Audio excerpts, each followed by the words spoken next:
d'information. Bonjour et bienvenue à Comment dirais-je. On est déjà rendu à la 4e émission. Aujourd'hui, je suis super content d'avoir l'entrepreneur que je vais vous présenter, Jean-Louis Labrec, un entrepreneur qui a fait son chemin dans le côté artistique. Il a d'autres facultés, c'est sûr, on va pouvoir en parler, mais il se retrouve avec nous sur le plateau de Comment dirais-je. Jean-Louis, comment ça va? Merci de l'invitation, c'est super gentil. Bien, merci d'être là.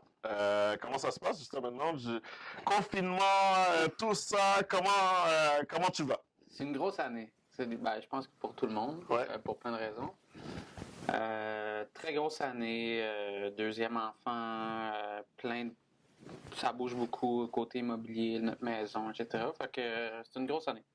Grosse année? Mais je peux pas me plaindre. Comment tu t'es positionné justement à ça? Je pose la question parce que je pense que c'est important, d'autant plus que tu te lançais ou tu préparais ton lancement dans cette période-là.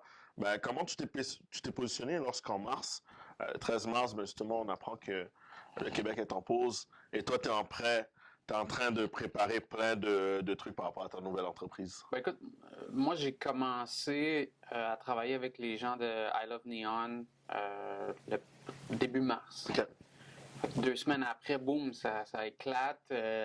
La vérité, puis un de mes artistes, Ludo, avait dit lui-même, il était comme ça va durer longtemps, puis moi j'étais comme non, ça va durer une couple de semaines. Fait que nous voici au mois de novembre, encore en plein les deux pieds dedans. Mais écoute, honnêtement, j'avais commencé le projet avec Néon, puis je suis vraiment chanceux, un, de les avoir comme partenaire, puis deux, de pouvoir travailler pour l'entreprise. Dans le fond, on fait plein de trucs ensemble, puis ils sont super open-minded sur les projets. Puis, tu sais, moi, je marche à tous les matins pour 1 heure, puis presque à tous les matins, j'appelle mon partner, puis je suis comme, hey bro, j'ai pensé à ça, j'ai pensé à ça. Mm-hmm. Puis, il y a un bout, il doit se dire qu'il est un peu fou, ce gars-là, mais c'est correct. C'est ça, entrepreneur, c'est des idées. On filtre, mais ouais, c'est ça. Fait que j'ai commencé avec Néon. C'est pour ceux qui ne connaissent pas Néon. Les gens qui ne connaissent pas Néon, dans le fond, I Love Neon, ça doit faire une vingtaine d'années qu'ils sont en business. Moi, quand j'étais au Area, ils étaient dans le crunch de leur début qui allait super bien. Puis, ils font beaucoup d'événements électroniques. Ils ont 3 salles, le Fairmount, le Newspeak puis le Ritz. Puis, c'est un regroupement aussi de promoteurs. Donc, Extensive Enterprise, Blue Sky, Stern Black, Néon. Ils ont aussi un petit hôtel à Montréal, plein de trucs. Oui, ils sont très impliqués dans l'événementiel. Exactement. Puis, ils m'ont engagé comme Senior Talent Buyer. Donc, on fait plein de trucs ensemble. On planifiait des événements de différentes envergures. Puis, Corona happened. Puis, mais on est encore là. On est super contents. On a des super beaux projets pour 2021. Tu sais, dans le milieu des spectacles, de toute façon, on a 6 à 8 mois de préparation pour pouvoir faire un show. Et tout à fait. T'sais, oui, il y en a qui se bookent dernière minute, mais la plupart du temps, surtout des événements majeurs. Fait que, honnêtement, nous, on prévoit revenir en force 2021, puis ça devrait prendre quelques semaines, quelques mois, puis on va tomber dans le crunch, à mon avis. Les annonces récentes font qu'on est très optimiste sur une reprise de nos activités, même si c'est partiel, parce que pour l'instant, toutes nos salles sont fermées. Justement, on va en parler, on va faire tu t'es défini au fond vraiment dans tout le côté événementiel musical, mais ça s'est pas fait du jour au lendemain. Donc, je reviens on fait quelques années en arrière et ton rapport avec la musique, parce que c'est un peu cette passion-là d'où ça a commencé. Comment ça a commencé? Est-ce que... La vérité, est-ce que tu veux que je te dise la vérité? La vérité. La vérité, c'est que je suis allé dans un collège au secondaire qui était exceptionnel. Tu as chanté dans une chorale? Non. Non, j'ai déjà fait pire que ça, par contre. Je suis allé au collège Mont-Saint-Louis, qui est une institution exceptionnelle. J'ai eu une éducation géniale. Par la suite, je suis arrivé à André Grasset, qui est également un endroit une belle institution scolaire. Très, très bon. Par contre, quand tu arrives au cégep, tu as des gens qui viennent de différents milieux, différents niveaux, qui ont eu une éducation différente de la tienne. Je ne dis pas que la mienne était meilleure, elle était juste complètement différente. Puis, les professeurs dans les premières sessions au cégep doivent un peu niveler, s'assurer que tout le monde a le même bagage, a les mêmes connaissances. Fait il y a plusieurs cours au cégep où est-ce que je voyais de la matière que j'avais vue en secondaire 5, 4 et 3 même. Parce que au privé, on avait eu des cours relativement deep dans différentes sphères, etc. Donc, quand je suis arrivé au cégep, j'étais comme, man, genre, t'es en train de me réapprendre ce que je connais déjà. Autrement dit, tu t'emmerdais. J'ai débuzzé. Ben raide. Puis ça m'a amené à jouer aux cartes très souvent avec des amis à moi, des Africains, des Québécois. Puis j'échangeais, tout ça. Puis, C'est drôle parce qu'à Huntsic aussi, il y avait ça. Huntsic, ouais, je voyais des gars, j'arrivais à l'école à 9h, je partais à 5h, j'ai vu le même gars au début, même position, joue aux cartes. T'as été au cours? Non, bro, j'avais pas de cours aujourd'hui. Donc oui, pour continuer. J'étais dans le même vibe, puis honnêtement, moi j'étudiais pour devenir broker. Mon père était vice-président sénat de Financière Banque Nationale. Okay. Il était aussi PDG de la STQ, qui était une filiale de la Caisse de dépôt. Puis je viens de, justement, mon père, c'est businessman, whatever, puis moi je m'en allais broker à la bourse. Puis là, au cégep, débuzz, je rencontre un gars qui s'appelle DJ Pace. Je sais pas si tu as déjà connu DJ Pace, qui était comme qui était un des top hip-hop DJ à Montréal dans le temps du Jet, dans le temps oui.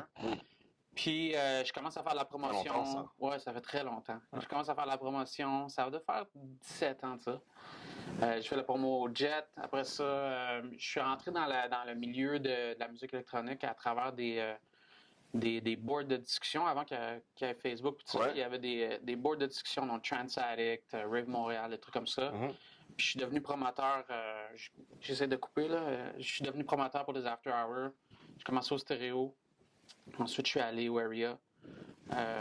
Quand ils ont ouvert un autre After Hour que les gens ne se souviennent sûrement pas, moi, je suis resté au Area. J'ai monté les échelons. Je suis devenu DJ entre-temps. Je suis parti du Area vers le Circus. À partir du Circus, j'ai commencé à faire beaucoup de booking. Mais attends, là, parce que là, on a coupé court sur plusieurs choses. On va revenir à ta carrière de promoteur. Comment tu vois ça, les promoteurs? Quand il y a des gens qui disent, je fais de la promotion. C'est plus la même chose. Ouais, c'est ça. C'est la même chose. C'était quoi à l'époque, avant le Facebook, avant les Instagram, que tu avais juste à faire ça, puis les gens venaient? Moi, honnêtement, là, la première fois que j'ai vraiment fait de la promotion de masse, c'était justement sur des boards de discussion. J'avais mon profil, mon nom, c'était Funkin' Louis. OK. OK, attention. Là, il y a un background derrière ça. Ça, j'ai pas oublié ça. OK, je vais t'expliquer pourquoi. Parce que quand j'étais jeune, comme tous les jeunes, j'ai joué à Counter-Strike. OK. À Counter-Strike, tu ne pouvais pas dire le F-word. Ouais. Donc, j'écrivais F-U-N-K au lieu de F-U-C-K. OK. Puis c'était comme un running gag. Mon nom, c'était Funkin' Louis parce que je disais tout le temps le F-word, mais je le funkais. Ouais. Puis, au départ, mon premier nom de DJ, c'était Funkin' Louis. OK. Là, j'imagine, tu veux savoir pourquoi je suis passé de Funkin' Louis à King Louis. Oui. Les gars du government à Toronto, donc Inc. Entertainment, avec le Area, avaient fait venir Tiesto au Septième de l'Université de Montréal. OK. Je sais pas s'il y a des gens qui se souviennent de ça. Wow. OK. Moi, sur les boards de discussion, j'avais vendu énormément de billets.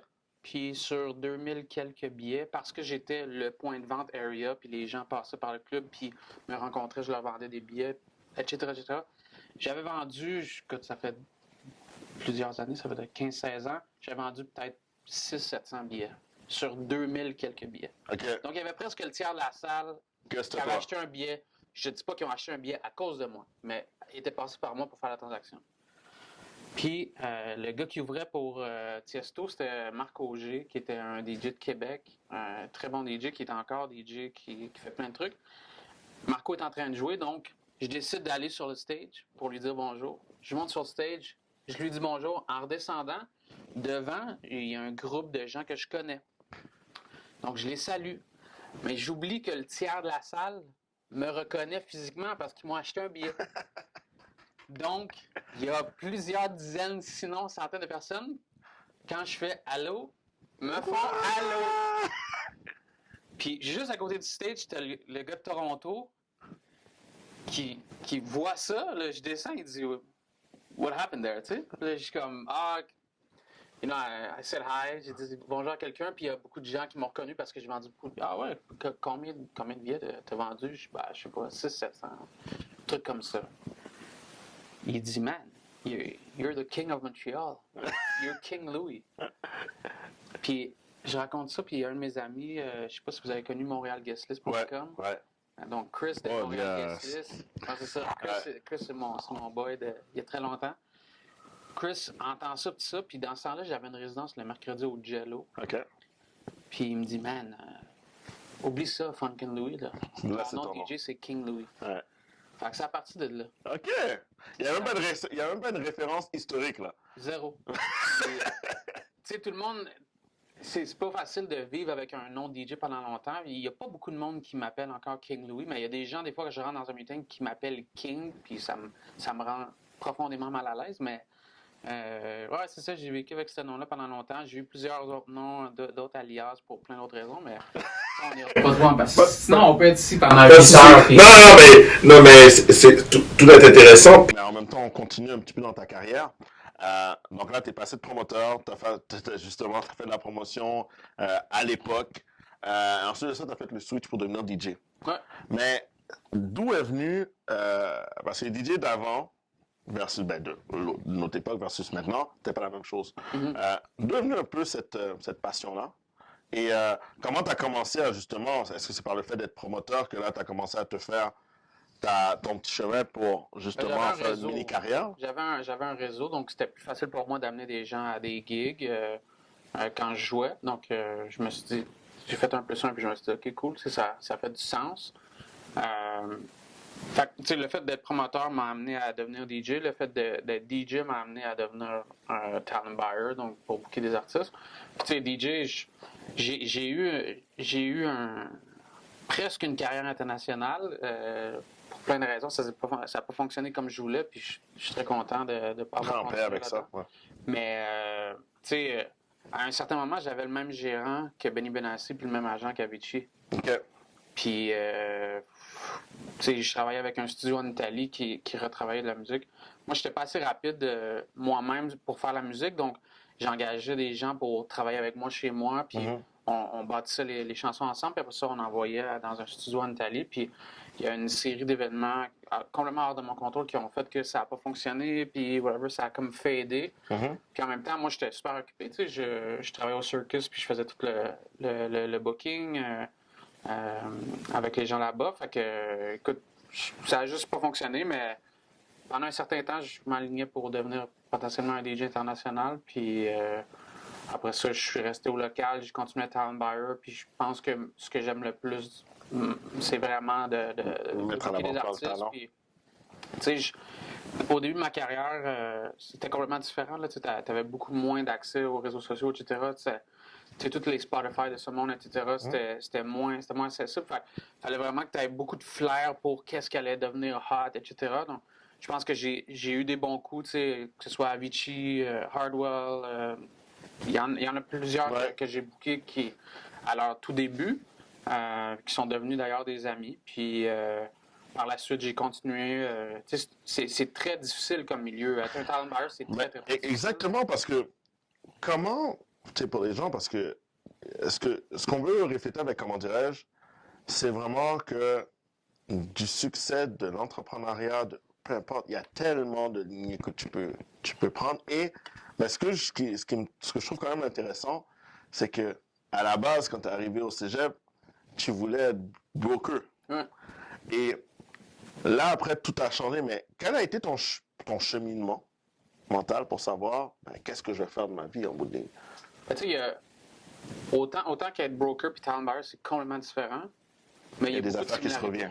Dans la gestion du risque, la gestion du stress, avoir le flair pour quelque chose qu'on pense qui va blow up, que ce soit dans les stock markets ou que ce soit dans la musique. Un des meilleurs exemples que je prends souvent, je pense la première fois que Chainsmokers ont joué à Hellsonic, entre le moment où est-ce que Evelyn, la talent buyer d'Evenco, les a bookés, puis qu'il y a eu la performance, leur carrière a comme, boom, one shot, tu sais. Fait un peu semblable pour plein de gars avec qui j'ai travaillé, mais je pense que cet exemple-là, pour eux, est vraiment fulgurant. Même chose avec Marshmello, tu sais. Au début, les gens en parlaient, hein, ça n'a pas été long que ça a fait pouf, tu sais. Ouais. Fait que c'est d'avoir le flair d'être capable de les voir venir. Puis, tu sais, maintenant, je dirais pas que c'est plus facile parce qu'il y a des trucs qui blow up puis c'est très difficile à expliquer justement à cause des trends comme sur TikTok, etc. Il y a des gens qui deviennent des superstars. Ça peut aller très très vite. Là. One shot. Tu sais, un autre très bon exemple, c'est le gars qui fait du skateboard avec son jug de cranberry juice sur TikTok. Tu sais, je veux dire, le gars, il est passé de Nobody 0 à 100, bing, tu sais, sur les plus gros news channels. Fait que c'est des trucs qu'il faut que tu sois capable de filer puis de voir venir quand tu es un talent buyer. Puis, pour les gens, justement, puis je veux juste, comment dirais-je, toujours vulgariser pour que les gens se reconnaissent. Donc, quand tu parles d'être un talent buyer, ouais. quelle est la définition même pour que les gens puissent comprendre exactement et ils vont faire le lien justement dans les festivals de savoir, OK, ben lui, il n'est pas arrivé de nulle part. Non, c'est ça. Donc, un talent buyer, c'est un intermédiaire. Donc, soit que tu travailles directement pour un endroit, comme quand je travaillais pour le Beach Club. Donc, j'étais le talent buyer in-house. Ou tu es engagé par une compagnie ou un bar ou un club ou une salle de spectacle pour gérer la programmation. Donc, un talent buyer, c'est un programmateur. Donc, par exemple, j'étais engagé par le Beach Club. J'avais le calendrier de 16, qui était 16 semaines.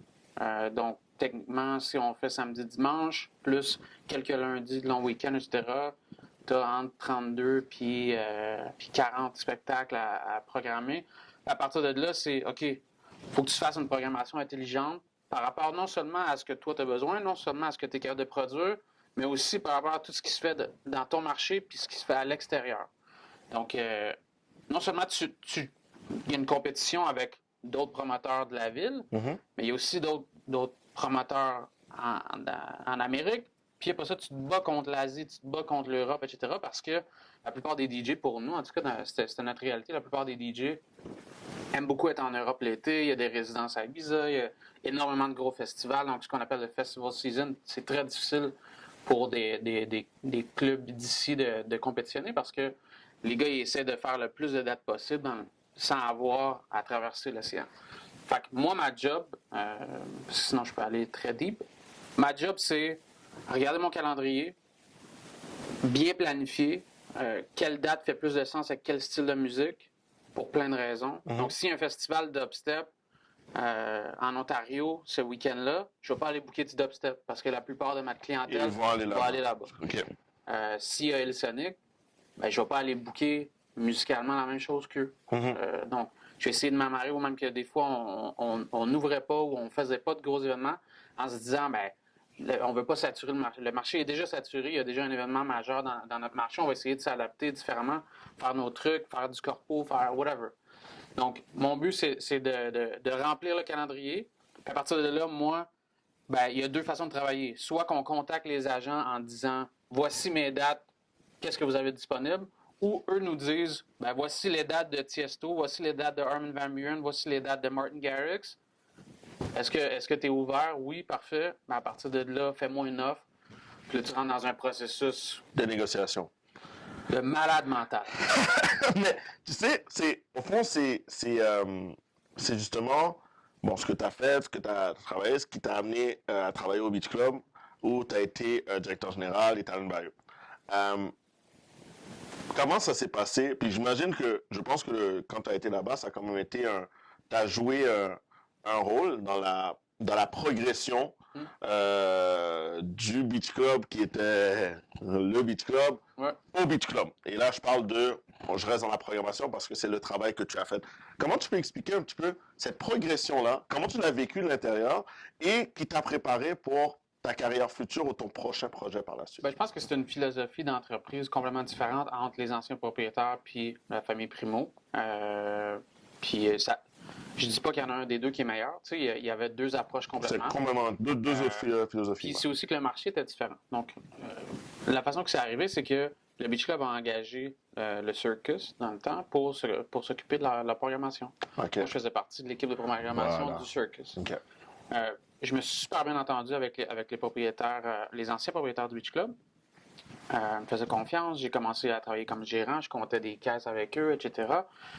Puis j'ai pris des échelons là-dedans. Puis, écoute, C'est toi qui as proposé par rapport à. C'est toi qui as. Fait que là, il faut que je te conte l'histoire, c'est ça? Let's go. Ce qui est arrivé, c'est que Olivier, que je ne connaissais pas, est allé à Miami, était vraiment mind blown par ce qui se passait pendant le Miami Music Week puis le Ultra Music Festival. Il est revenu à Montréal, contacté. Les gens dans sa famille me connaissaient et connaissaient d'autres gens que je connais. Contacter quelqu'un pour faire le Food and Bev. Olivier est arrivé avec l'idée de faire un ultra à Montréal. Contacter un gars pour faire le Food and Bev. Le gars du Food and Bev a dit tu devrais parler avec Jean-Louis, peut-être qu'il pourrait t'aider pour la programmation. On a commencé à discuter, parler de plein de projets, etc. Puis c'est venu sur le sujet. Peut-être que ça pourrait être intéressant pour vous autres de regarder quelque chose pour le Beach Club parce que non seulement c'est une belle business, mais tu as aussi le terrain. Il y a plein de trucs à faire. Puis les as se sont alignés. La famille Primo s'est intéressée à la transaction, puis ils ont acheté. Moi, je faisais partie de l'ancienne administration. J'ai transitionné vers la nouvelle. Il y a seulement un des propriétaires de l'ancienne administration qui est resté, Pierre, qu'on voyait à la télé. Ouais. Justement, ça t'a permis de jouer à la télé dans une. Ouais. Ben, Pierre, c'était mon mentor. Ouais. Mon mentor de vie en général, le gars le plus enjoué, le plus fin, très, très proche des gens, côté PR. Il avait vraiment bien pour ça. Puis j'ai adoré aussi continuer à travailler avec lui dans cette aventure-là. Puis par la suite, c'est ça s'est continué. Puis je suis resté là quand même. Dans la nouvelle administration, je pense que je suis resté là 5 ans. 5 saisons, ouais, je me souviens plus. Mais ça t'a permis justement, c'est là que t'es un peu rentré dans ton carré de sable d'une certaine manière. Donc, tu as pu jouer et vivre et connaître justement cette progression qui a été fulgurante, on le sait. Et dis-moi, qu'est-ce qui était un peu les gros challenges à ce moment-là? Parce qu'il y avait un challenge d'amener des grands DJ, des grands artistes à Montréal, un peu plus au nord, à Pointe-Calumet. Comment tu as vécu le tout et un wrap-up d'un peu comment tu as vécu ton expérience et comment tu l'as défini aujourd'hui? Ben, moi, je faisais déjà ça. Mm-hmm. C'est juste que ça a pris une ampleur beaucoup plus grande. En même temps, j'ouvrais un bar à Blainville avec mes partenaires, le général Sherman. Oui. En même temps, j'étais directeur général. Fait que je te dirais que j'en avais beaucoup sur les épaules. Est-ce que j'ai bien géré ça? Ça n'a pas tout le temps été facile. Côté personnel, côté business, c'était énormément de charges sur une personne, mais on avait une belle équipe. Puis honnêtement, la progression du Beach Club, je pense pas qu'elle aurait pu être faite comme elle a été faite par personne d'autre qu'Olivier. Je pense que c'est la seule personne qui aurait pu faire ce qui est arrivé avec Et risqué aussi. Ben, c'est un énorme risque. On n'en parle pas assez souvent, mais il y a risqué aussi. Fait que, puis tu sais, c'est une histoire de famille, etc. Toute la famille était derrière ça. Puis je pense que c'est le seul qui aurait pu atteindre ce qu'il a été capable d'atteindre. Puis après ça, il a été capable de faire d'autres trucs, tu sais, comme des side deals, la Beach Everyday, etc. Fait que pour ça, tu sais, c'est très remarquable. Puis moi, ben, tu sais, on apprenait aussi, tu sais, à chaque année, on apprenait. Puis tu passes d'une programmation de l'ancien Beach Club qui était beaucoup plus locale, beaucoup plus très ciblé comme événements internationaux à des internationaux à chaque week-end, etc. Fait que si tu passes de 20 à 150 one shot, pouf. Fait que c'est un gros challenge, mais je pense qu'on a appris beaucoup au cours des années, puis je pense que l'équipe actuelle va faire des merveilles parce que c'est, à mon avis, une des salles de spectacle les plus uniques puis les plus le fun pour un artiste. En Amérique, c'est pas dans le monde. C'est vraiment spécial. Tu sais, c'est pas parce que j'ai travaillé là, c'est vraiment spécial comme endroit. Puis comme talent buyer, c'est un challenge très difficile, mais Content d'avoir fait. tellement le fun. Moi, jamais je vais regretter aucune de mes expériences de travail parce que ça fait partie de mon cheminement. Tout à fait. Puis ça a mis la table sur ce qui est venu après. Et là, justement, Ouais. ça t'a permis de prendre le recul. Mhm. Et si on se remet à cette situation-là où tu as pris le recul et tu t'es dit, bon, où est-ce que je m'oriente? Qu'est-ce qui a poussé à fonder justement la nouvelle entreprise que tu as pu fonder et justement travailler comme aussi trouver une autre opportunité comme Talent Buyer? Ben, je te dirais, je te corrige, les nouvelles entreprises. Je m'excuse, pardon. Attention. Non, mais je t'explique mon cheminement. Donc, quand j'ai décidé de quitter mes fonctions, c'était en juillet, c'est sûr que tu passes de recevoir plusieurs centaines de courriels par jour à très difficile émotionnellement, breakdown, remise en question, très difficile. Tu vois, cet aspect-là, c'est un aspect qui, je pense, qui est important qu'on en Super parle. important. Parce que je pense qu'il y a certains aspects, puis ça, c'est seulement dans l'entrepreneuriat, mais l'entrepreneuriat, ça arrive souvent. Ouais. Cette remise en question, cette période de solitude, en fait. Mhm. Comment toi, tu l'as vécu, puis comment... Ce qui est important, c'est comment tu l'as vécu, pourquoi, et comment tu as pu t'en sortir. Ben, je pense que la meilleure chose à faire, c'est premièrement de ne pas rien précipiter, de comme essayer de se stabiliser, comme alright, cool, tu sais, voici ma situation, les goals court, moyen, long terme, qu'est-ce que je suis capable de faire en ce moment pour juste stabiliser puis nourrir ma famille, tu sais. C'est ça le numéro un, parce que si j'avais été célibataire, tout ça, j'aurais peut-être pensé complètement différemment. Mais avec un enfant, une femme, une maison, des exigences ou des responsabilités, que ce soit monétaires ou whatever, faut que tu. OK, cool. Tu sais, j'ai eu des périodes noires comme plein de gens. Comme tout le monde. Puis là, après ça, je dis, alright, cool. Tu sais, j'étais un gars fonceur, j'ai des idées, je vais mettre ça à contribution. Puis après ça, c'est pas juste qu'est-ce que je fais comme idée, c'est comment je les fais. Dans quel setup est-ce que je peux les faire pour que ça fasse du sens pour moi et ma famille.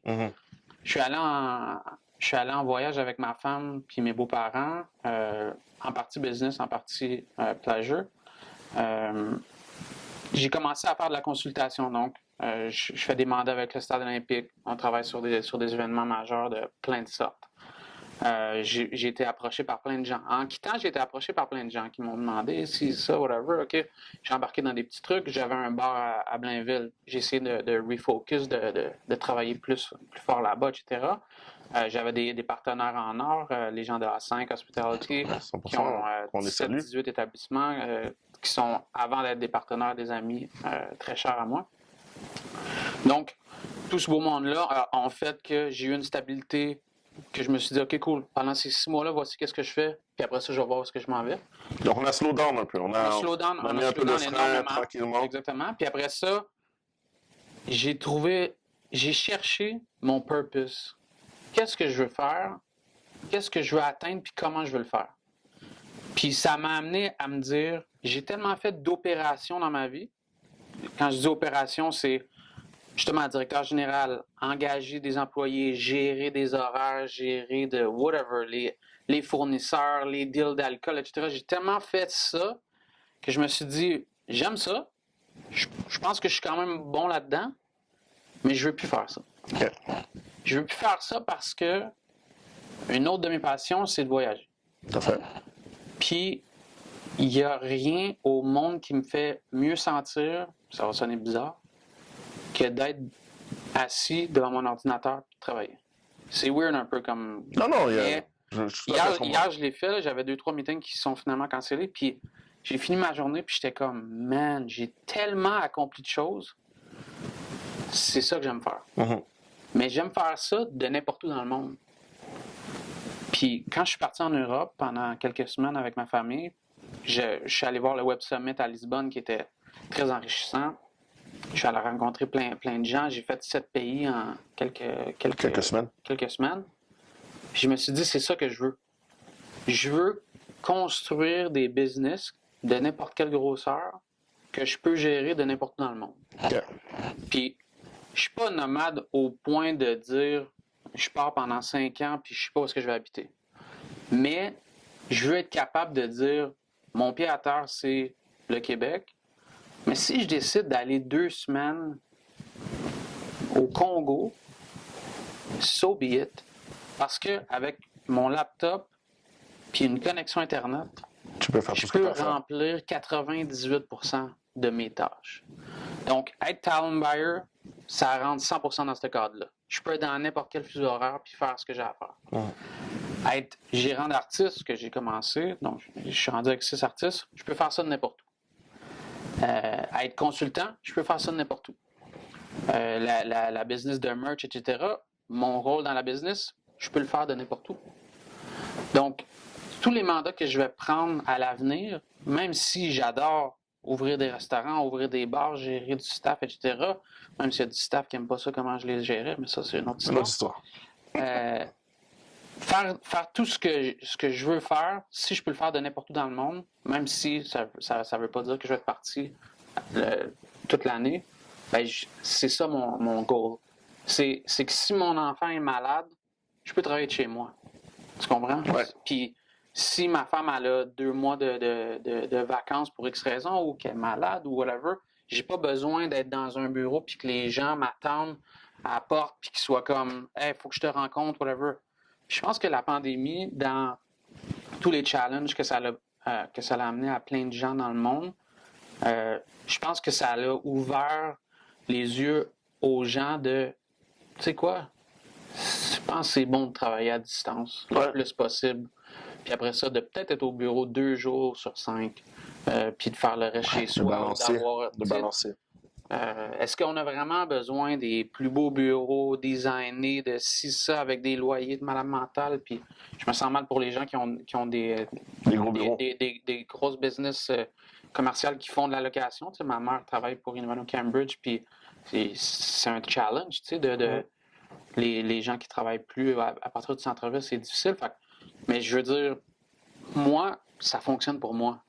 Puis je l'ai expérimenté. Écoute, la première fois que mon premier enfant, à un certain moment donné, c'était pas facile, tu sais, le postpartum, tu sais, faut être là pour nos femmes, etc. C'est très difficile pour un homme de gérer les attentes parce qu'on se dit tout le temps, j'en fais pas assez. Ma femme a fait tout.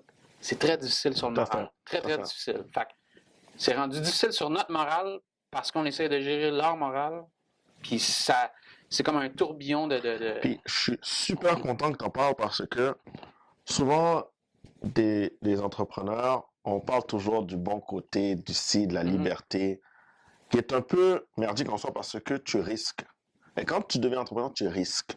Et souvent, ça joue sur la vie familiale. Ben oui. Et quelle est l'importance justement, parce qu'il y a des gens qui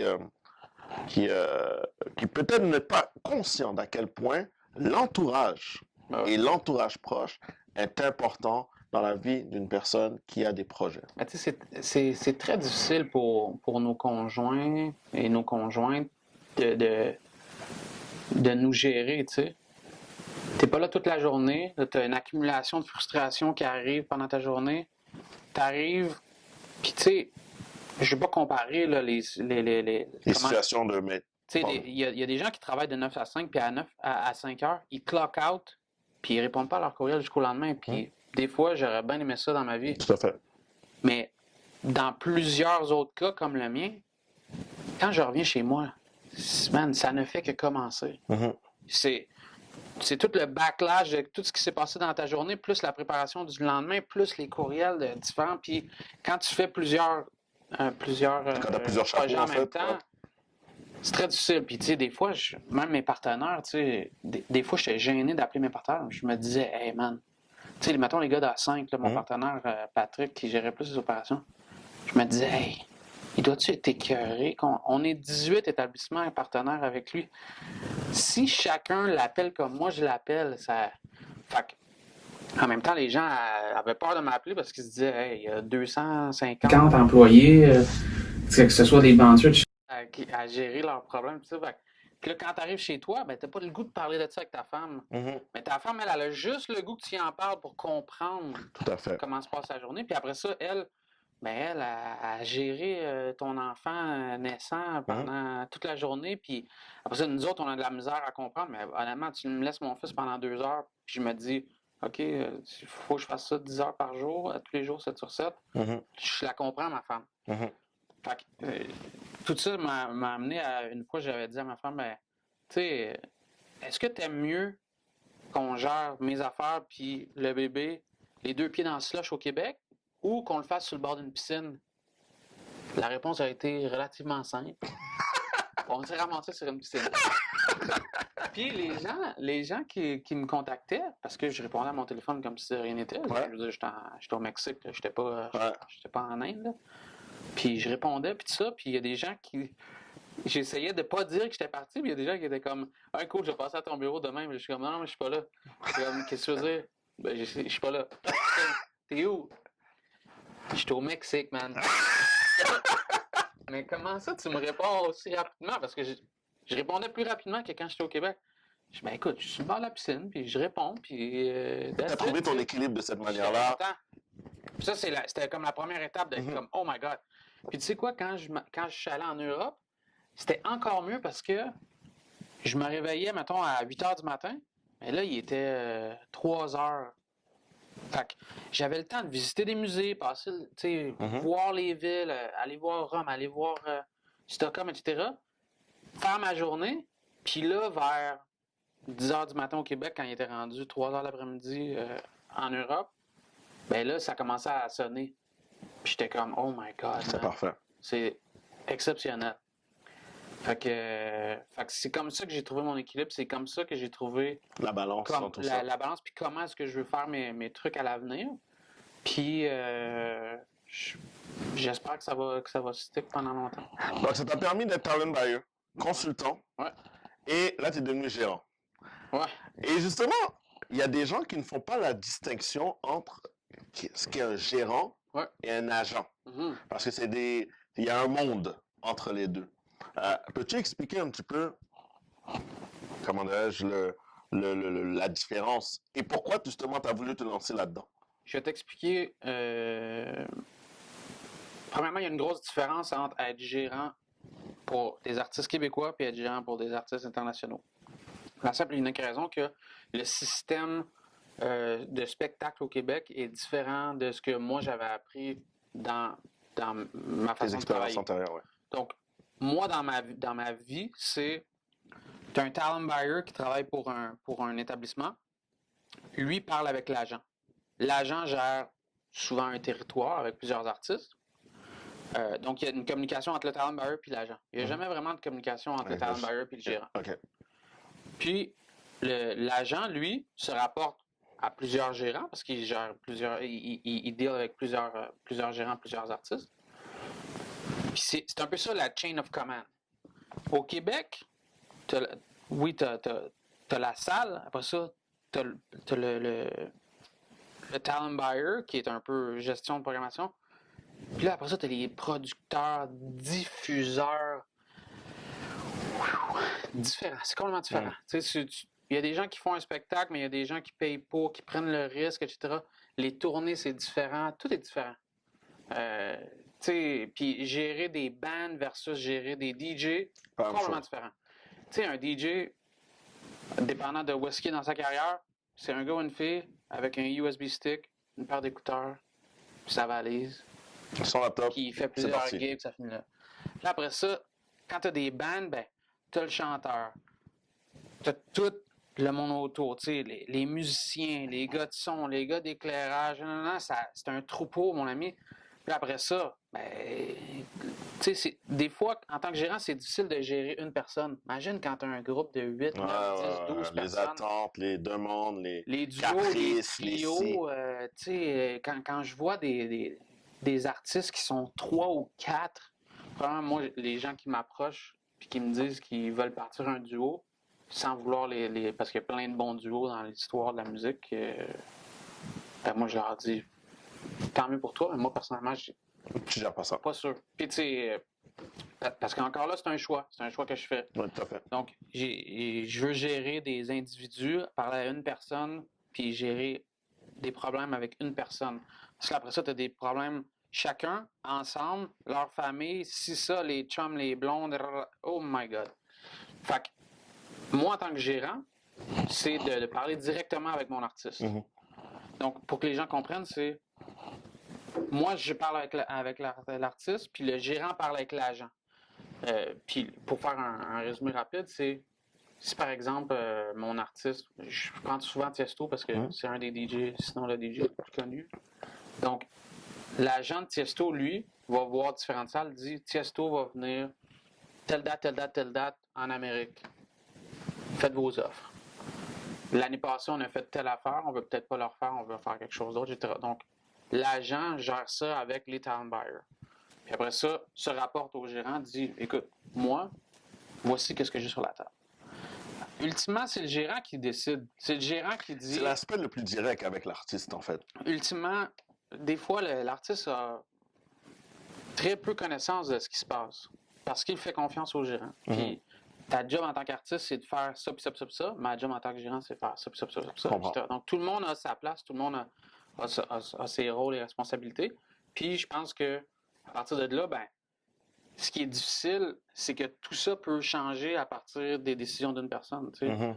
Fait que souvent, la façon que les gérants travaillent, c'est qu'ils donnent un territoire à des dates spécifiques. Mais si, par exemple, dit on va y aller avec des dollars simples, on va dire OK, tel week-end, on va être en Amérique, ça me prend 5 dollars par date. Parfait. Mais si entre-temps, ton agent en Asie te dit il y a un gros festival, j'ai pas 5 piastres, j'ai 20 piastres par date. Là, toutes les affaires changent. Fait que c'est pas de la faute du gérant. Je veux dire, le gérant veut travailler dans les intérêts de son artiste puis de sa business parce qu'on vole des business. Tout à fait. Fait que quand les gens se fâchent qu'il y a des artistes qui cancellent ou qui peuvent pas venir ou qui espèrent voir des artistes, mon ami, c'est tellement plus compliqué que juste. Puis souvent, tu sais, nous autres, on le lit dans. C'est pas parce qu'on fait des jobs qu'on lit pas les commentaires des clients ou des fans, tu sais. C'est très difficile pour un talent buyer de gérer ça parce que les gens, mais là, comment ça? Mais là, comment ça? Mais pourquoi cette année? Ah, comment ça? Il revient encore. Si c'était si facile que ça, fait que c'est très difficile émotionnellement pour un talent buyer de gérer le stress en général, mais aussi de gérer les attentes des clients. Tu sais. Mais au fond, le fait d'avoir été talent buyer te permet d'être un meilleur gérant. J'espère. Peut-être, j'espère. Puis encore là, tu sais, moi, ma force, c'est justement mes connexions, mes relations, etc. Fait que de pas pouvoir utiliser ça dans plein d'étapes de toutes ces opérations-là, c'est difficile pour moi à cause du corona. Tu sais, ma force, c'est justement les spectacles. Tu sais, j'avais un planning pour chacun de mes artistes qui a complètement blow up. Tu sais, puis je suis beaucoup plus fort dans mes connexions avec tout ce qui est DJ, électronique, etc. Tu sais, j'ai 2 chanteurs hip-hop que j'essaie d'aider le plus possible, mais tu sais, je suis dans un learning process aussi. Tu sais, ça fait un peu plus d'1 an que je fais ça. Fait que c'est de l'essai-erreur. Je recommence un peu à zéro dans ce projet-là, alors que je continue à progresser dans ce que tu savais. Mais c'est un super beau challenge. Puis j'ai été artiste pendant 14 ans. Puis donc je comprends bien le côté artiste. Je comprends bien le côté gérant, je comprends bien le côté agent, puis je comprends bien le côté talent buyer. Fait que tout ça fait que je pense que je peux aider les artistes avec qui je travaille sur le long terme. J'arrive à mes dernières questions. Déjà? Ouais, bah je sais que. Mais toi, tu vas être comme un habitué, comme tout le monde en parle. Il y en a qui viennent à chaque année, ça va être ton cas. Bon. Parce que je sais qu'on peut en apprendre beaucoup sur le côté artistique et tout ça, puis qu'on va continuer à progresser avec toi, du moins c'est ce qu'on veut. Ton plus beau moment jusqu'à maintenant, l'artiste là, comme le cas, la confirmation que actuellement tu regardes dans ton parcours puis tu dis, damn, that was big. Ça, c'est pas facile. C'est pas facile, je sais, mais on est, comment dirais-je, c'est comme ça.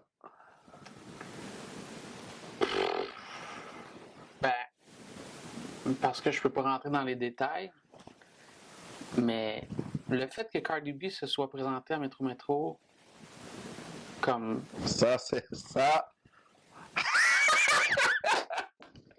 Parce que quand on est entré, quand on a annoncé, les attentes, les gens étaient comme « Ah, cool. » Eux, ils vont se péter la gueule, mais solide. Fait que nous, on était comme « Ouh! » Puis connaissant l'assiduité des artistes de la scène hip-hop dans plein d'autres C'est bien contextes, dit. on était comme « Alright. » Fait que honnêtement, ça, j'étais très fier. J'ai versé une larme le soir même parce que non seulement j'étais co-talent buyer sur Métro Métro parce qu'il y avait les gens de DNA aussi qui ont fait un gros travail sur ça. Mais je m'occupais des opérations en partie sur le terrain, des bars, etc. Honnêtement, j'ai fait un speech à mon staff le soir même, puis j'ai pleuré pendant mon speech, puis j'avais... L'émotion, ouais, c'était pas facile celle-là. Ouais. Fait que juste le fait que Cardi B soit venue à Métro Métro, puis sachant aussi Une que première édition. elle a cancellé plusieurs dates juste après à cause d'une histoire de chirurgie, etc. Là, Ouais. j'étais comme oh my god. Puis je vous épargne les détails parce que qu'est-ce qui a mené au fait que On va je garder suis ça vraiment pour ton, surpris on qu'elle va garder soit ça venue. pour ton livre. Pour ton livre, Ça n'a pas été éventuellement. facile. Sinon, écoute, il y en a plein de beaux moments, tu sais, puis il y a plein de moments difficiles aussi. Puis souvent, les moments difficiles forgent les moments plus faciles après. C'était ma prochaine question, justement. Je me souviens plus à qui je l'ai raconté récemment, mais un des moments qui m'a frappé le plus dans ma vie, là, Ouais. probablement mon père vient d'un background complètement différent, on avait quand même 47 ans de différence. Ouais. La première fois que j'ai perdu beaucoup d'argent, en tout cas dans plusieurs circonstances vraiment pas faciles, ben, ton réflexe, c'est d'aller voir ta famille, tu sais, parce que c'est les gens à qui tu as plus confiance, puis whatever. Puis moi, je suis 5e de 5, fait que, tu sais, mon père, il en avait vu. Ouais. Je me suis assis devant mon père, puis je m'en souviendrai toute ma vie, puis j'explique un peu ma situation, tu sais, j'ai perdu de l'argent d'une froideur exceptionnelle. Mon père me regarde, puis il me dit OK, ben écoute, il sort son portefeuille, il prend sa carte de crédit, il la slide vers moi, il me regarde et il me dit ben achète-toi un billet d'avion puis disparaît pendant une couple d'années. Wow. Je dis ça, j'ai des frissons. Ça m'a scié les jambes. Wow. Là, je m'attendais zéro à ça. Ça, c'est comme une slap in the face. Bien loin. Ça vient. Ça est rentré par celle-là. Puis là, j'étais comme, wow. Alright, cool. Comme, tu sais, t'as voulu jouer dans la game, ben, man, il n'y a pas de shortcut. Puis là, c'est ton père qui vient de te le dire. Ouais. Fait que ça m'a tellement frappé qu'après ça, j'étais comme, alright, cool, tu sais quoi? Il va vraiment falloir que je me débrouille, tu sais. Exactement. Fait que. Je pense que ça a été un cas. Peut-être au moment même, on le prend mal, mais je pense que ça a été un cadeau. Je l'ai pas mal pris. Pris dur. Pris dur, mais je l'ai pas mal pris. Puis il avait raison. Mm-hmm. Ultimement, il avait raison. Il m'a aidé un petit peu. Tu sais, comme quand il a catché que j'ai catché. C'est quand même ton père. il t'a aidé un peu, mais. Mais je pense que c'est la meilleure chose qu'il aurait pu faire dans cette situation-là, au lieu de m'aider puis juste de. Fait que ça a frappé fort, puis j'ai appris, puis je vais tout le temps apprendre, puis j'espère que tout ce cheminement-là va faire que je vais pouvoir en aider d'autres après, puis je vais pouvoir aider mes propres fils dans leur cheminement, parce que j'en ai vu pas mal dans les derniers 17 ans, de toutes les sortes, de toutes les couleurs. Faut comprendre que j'ai été 10 ans dans les after hours. Ouais. Non, puis dans le milieu des bars. C'est une expérience, et puis je pense qu'avec le background de ton père, comme Bokeh, et t'as vraiment travaillé chez Emmanuel Cambridge, je pense que t'as cette perception, ce sérieux, il a toujours été là, et tu as pu l'amalgamer un petit peu avec tout ce que tu as fait et ce qui a fait ton cheminement. Mais par contre, ça m'amène à ma dernière question qui est split en deux. Si on revient au moment où justement tu étais en train de jouer aux cartes, en parallèle avec ceux d'Antique, peut-être qu'on jouait en même temps, mais toi tu étais à Grasset. Qu'est-ce que tu pourrais... C'est un conseil à dire à Jean-Louis à ce moment-là, qu'est-ce que tu pourrais lui dire? Ben, les deux choses qui qui reviennent souvent dans ma vie récemment, puis que j'essaie de tout le temps faire sur le long terme, c'est avoir une idée sans avoir un plan pour le réaliser, c'est une illusion. Juste ça, je vous laisse macérer un peu.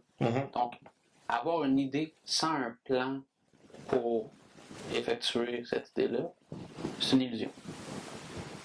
Ben, ça c'est fait. Deuxième, puis ça c'est très difficile sur l'orgueil, mais je pense que les gens vont avoir plus de victoires en essayant de faire des scores small que d'essayer de faire la long shot. Puis souvent, j'ai essayé de faire la long shot en me disant « OK, boom, let's go, on va y aller. » Puis mon partner de Néon, il me dit tout le temps « Toi, t'es go big or go home. » Puis j'essaie de plus être comme ça. T'sais, j'essaie de « Alright, cool, on va faire des petits gains qui font que à la fin, on gagne gros. » Au lieu d'essayer tout le temps de frapper le circuit, tu sais. Paf, premier but, court un peu, deuxième. OK, on a une chance, on s'en va au troisième. Bing, on se rend. Au lieu de tout le temps essayer de la striker, tu sais. Fait que je pense que d'avoir des petits gains qui font que, ultimement, on est gagnant big time, je pense que juste ça, c'est. Si je pouvais me dire ça dans le temps, tu sais, j'ai fait des projets, j'en ai perdu de l'argent dans ma vie, des histoires pas possibles.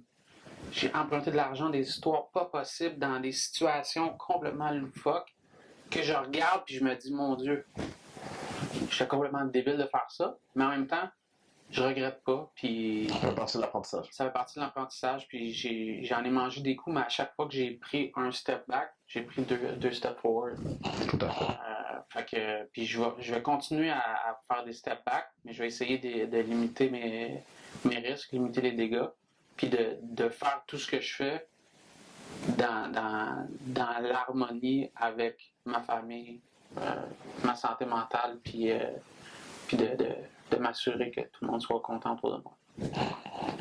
Et dans 10 ans, où est Jean-Louis? Man, j'espère avoir aidé des artistes à devenir ultimement des stars internationales, que ce soit à n'importe quel niveau. J'espère rester dans un milieu familial sain comme je le suis en ce moment. Puis que ça continue comme ça va là. Puis j'espère honnêtement faire des projets qui vont changer un peu. Même encore là, c'est des petits gains, tu sais. Changer un peu mon empreinte sur la planète. On n'en a pas parlé, mais je fais beaucoup de petits trucs en ce moment pour essayer de faire ma part.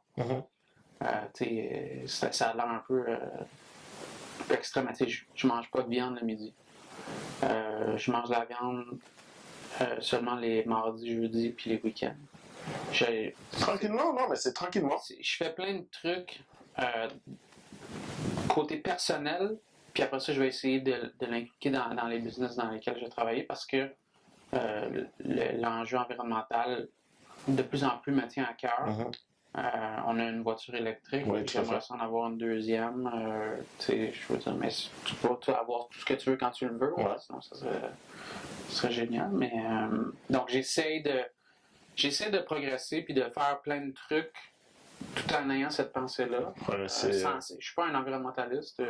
Non, c'est juste progresser, être conscient de l'environnement et à la fin de la journée, c'est un peu l'environnement qu'on laisse pour nos enfants. Exactement, puis ça me fait peur, puis en même temps, cette peur-là me drive à essayer de faire des trucs qui vont slowly but surely. Parce que je me dis, si moi je fais ça, puis qu'on fait tout ça, et là, on vient de faire un gros pas, fait que j'essaie de convaincre des gens. Je suis pas un preacher, mais... le faire... Puis il y a des projets, écoute, j'ai un projet, je peux pas t'en parler. Non, mais il faut qu'on le garde pour la deuxième fois qu'on va t'inviter, là. Je devrais avoir des nouvelles, là, au mois de novembre. On va le partager. C'est ça, là. On est lancé. Mais non, c'est le biggest win dans ma vie, c'est certain. Voilà, alors on attend ça. On espère que ça au moment qu'on va lancer l'émission, ça sera le cas. Et ça me fait rire ce que tu me disais, c'est un peu ce que mon ami Kevin Raphaël, que je salue d'ailleurs, Je l'aime qui bien, dit, ça, le Waido. c'est un bon gars. Il dit de faire son 1/12e. Il dit toujours ça à ces gars de football, parce qu'on se côtoie au collège à Val. Il dit faites votre 1/12e, donc faites votre part. Jean-Louis, merci énormément Merci à toi. d'être ouvert à nous et d'en avoir parlé. Jean-Louis, c'est une expérience entrepreneuriale, mais de persévérance, parce qu'on a appris à la dure à certains moments. Mais on a appris et on a avancé. Donc, bien content d'avoir eu La Jean-Louis prochaine fois, avec tu vas nous. m'envoyer des questions. Possiblement pas. Mais, possiblement pas. Mais je suis bien content. Freestyle. Parce que c'est venu pas spontané. facile. C'est venu spontané. Mais c'est quoi? C'est ça qui donne les meilleurs échanges. On se voit la semaine prochaine à Comment dirais-je.